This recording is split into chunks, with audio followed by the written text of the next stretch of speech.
Hi, I'm Chris Gasper, and this is Globe 10.0, joined today by Joe Sullivan. Joe, I know you're a big horse racing fan, and we are coming down the stretch of the NFL season. So, are the Patriots better or worse than you thought as we come down the final stretch here? Well, I would say they have a great jockey. Okay, and I like Bill this. Belichick. This is excellent. And, maybe they're not the most talented horse in a race, but the jockey has put them in the right position to win it. And so now as we go down the last, we're at the quarter pole. I love it. I love it. Approaching the finish line, I think we got the right jockey. We're in position to win the race because of how he's ridden it. Can you give me a horse? Like, what is the horse analogy here? The Patriots are analogous too? Well, I think they've been near the front, so they're like a firm. Okay. I think they're like a firm. I love it. This is great. This is great stuff. It's funny. I think they're pretty much the same as last year. To step back from the horse racing analogy for a second, I think they're pretty much the same. I mean, this is what I expected. Great offense, defense that makes some plays, some timely plays, but overall the numbers aren't pretty and it's questionable.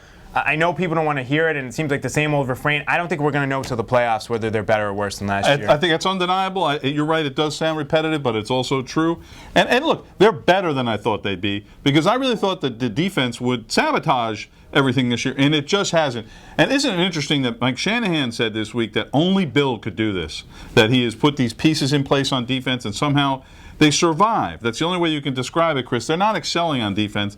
And if you watch this team in person, you're waiting for this defense to fail. And it doesn't. And it doesn't. It really does. I mean, they've had to, look, their games, even the game they lost, you look at the two games they lost, they gave up 25 and 24 points. I mean, they don't give up a ton of, I think that is the saving grace of this defense. They don't give up a lot of points, whatever it is in the red zone. And I've heard people say, Teddy Bruschi said this, Scott Zolak, that Bill just doesn't care about yards. And I think it's obvious. He doesn't care what people say about his defense or how many yards they give up. If they can make plays in the red zone and generate some turnovers, they'll be okay with that. I also think, though, it's not a coincidence that the two games they lost, they faced probably the two best quarterbacks they faced all year. Yeah. And if they get in the playoffs and you're facing the better teams and some of the better quarterbacks, I think it could be an issue and you could be exposed. But I like this Affirm. Now, did Affirm win the Triple Crown? Affirm did win the Triple Crown. All right, so we'll see if the Patriots can win the Super Bowl then.